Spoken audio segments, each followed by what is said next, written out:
읽어주는 교과 첫째 날 5월 15일 일요일 모리아산 창세기 22장 1에서 12절과 히브리서 11장 17절을 읽어보라. 이 시험의 의미는 무엇이었는가? 이 놀라운 사건을 통해 어떤 영적 교훈을 얻게 되는가? 창세기 22장은 세계문학의 고전이 되었으며 신학자들뿐만 아니라 많은 철학자들과 예술가들에게도 큰 영감을 주었다. 그럼에도 하나님께서 그런 시험을 아브라함에게 허락하신 이유를 이해하기는 쉽지 않다. 하나님의 명령은 사람을 제물로 바치는 것을 금지한 후대의 성경 기록과 조화되지 않을 뿐만 아니라 이삭을 통해 영원한 언약을 성취하시리라고 하셨던 하나님의 약속과도 반대되는 것처럼 보였다.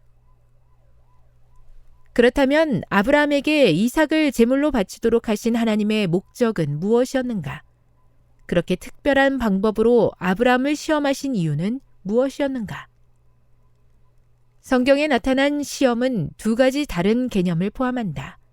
먼저 시험은 심판의 개념을 나타내는데 이는 시험을 받는 자의 마음속에 어떤 생각이 있는지를 판단하기 위한 것이며 동시에 시험 받는 자를 위한 하나님의 은혜를 분명히 보여주는 것이기도 하다. 이 경우 하나님을 향한 아브라함의 믿음은 그로 하여금 자신의 미래, 자손을 잃게 될 위험을 무릅쓰게 한다.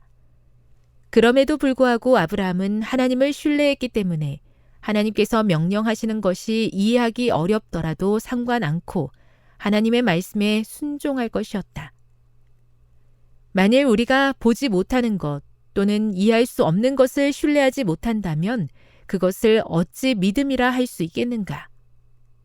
성경이 말하는 믿음은 하나님께 무언가를 드리거나 하나님을 위해 희생하는 우리의 능력을 의미하지 않는다. 물론 그런 행위의 역할이 있다. 하지만 성경이 말하는 믿음은 우리가 우리의 자격 없음을 깨닫고 하나님을 신뢰하며 그분의 은혜를 받아들이는 것을 의미한다. 이 진리는 이어지는 이야기 속에서 확인된다. 아브라함의 모든 행위와 그의 열성적인 활동들, 그가 아들과 함께 했던 가슴 아픈 여정, 그리고 심지어 자신이 가지고 있던 가장 귀한 것마저 하나님께 드리려고 했던 모습조차도 그를 구원할 수 없었다. 왜 그런가? 계획되어 있던 제사에 쓰일 수량을 마련한 것은 아브라함이 아닌 하나님이었기 때문이다. 그 양은 그의 구원을 위한 유일한 소망 되시는 예수님을 가리켰다. 아브라함은 이 사건 후로 은혜가 무엇인지를 분명히 깨달았을 것이다. 우리가 구원받는 것은 하나님을 위해 행한 우리의 행위들 때문이 결코 아니다. 우리의 구원은 온전히 우리를 위해 하나님께서 하신 일의 결과이다. 교훈입니다. 성경이 말하는 믿음은 우리가 우리의 자격 없음을 깨닫고 하나님을 신뢰하며 그분의 은혜를 받아들이며 그분의 명령에 전적으로 순종하는 것을 의미한다. 묵상. 모리아산에서 아브라함과 이삭이 경험한 일은 그대의 믿음과 그 믿음을 어떻게 나타내 보여야 할지에 관해 무엇을 가르쳐 줍니까? 적용. 나 자신의 노력으로 구원을 얻는 것이 아니라 하나님의 은혜로 구원 얻는 것임을 믿는다면 그 은혜에 어떻게 반응해야 할까요? 영감의 교훈입니다. 하나님의 시험이 종료됨. 이삭은 그가 택하기만 하면 아버지의 계획에 순종하기를 거절할 수도 있었다. 그러나 그는 아버지를 미쳤다고 비난하지도 않고 그의 목적을 바꾸려고조차 하지 않는다.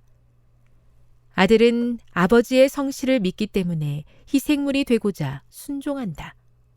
그러나 모든 것이 준비되고 아버지의 믿음과 아들의 순종이 완전히 입증되었을 때 하나님의 천사는 아들을 죽이고자 지켜든 아브라함의 손을 붙들고 이제는 충분하다고 말한다. 증언보감 1권 352에서 353. 저를 위해 베풀어 주신 하나님의 은혜 앞에 겸손히 무릎 꿇습니다. 그 은혜 위에 무언가를 더하기 위함이 아니라 은혜로 주어진 구원에 감격하여 하나님께 순종하며 살기로 결심합니다. 오늘도 그 은혜에 대한 확신 속에 살게 해 주시옵소서.